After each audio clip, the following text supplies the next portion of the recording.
Martha Saavedra at the Center for African Studies at UC Berkeley. At this conference, I came fresh from another meeting at UNICEF that focused on developing monitoring and evaluation tools for sport and development programs. The meeting collected people from many different areas of work, both academics, practitioners at the NGO level, also people from sports federations, the FIFA, for instance, national Olympic committees, governments, and other sorts of multilateral agencies, including UNICEF, to try to work through what would be good indicators and ways of measuring indicators to actually show beyond anecdotal evidence that sport somehow has an added value for development.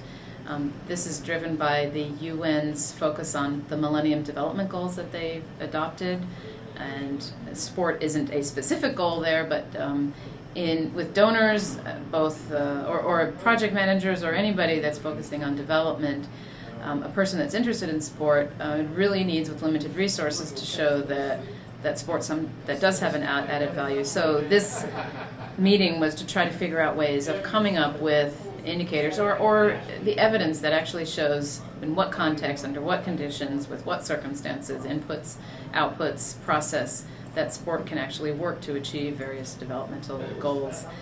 The meeting, I found it extremely interesting. The outcome of it was a promise of a lot more collaboration among all the participants in the different sectors, and to try to bring more people in afterwards.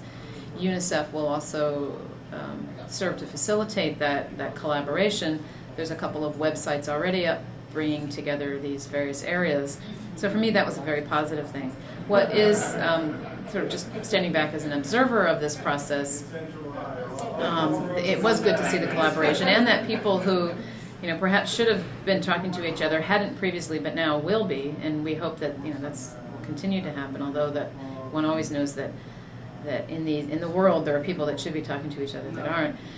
At the meeting, though, there was also a concern for me that the people there represented the elite, essentially, mostly Europeans or people from the upper echelons of society, and people who have access already. So how that may just be the way of the development world, but how to get beyond that.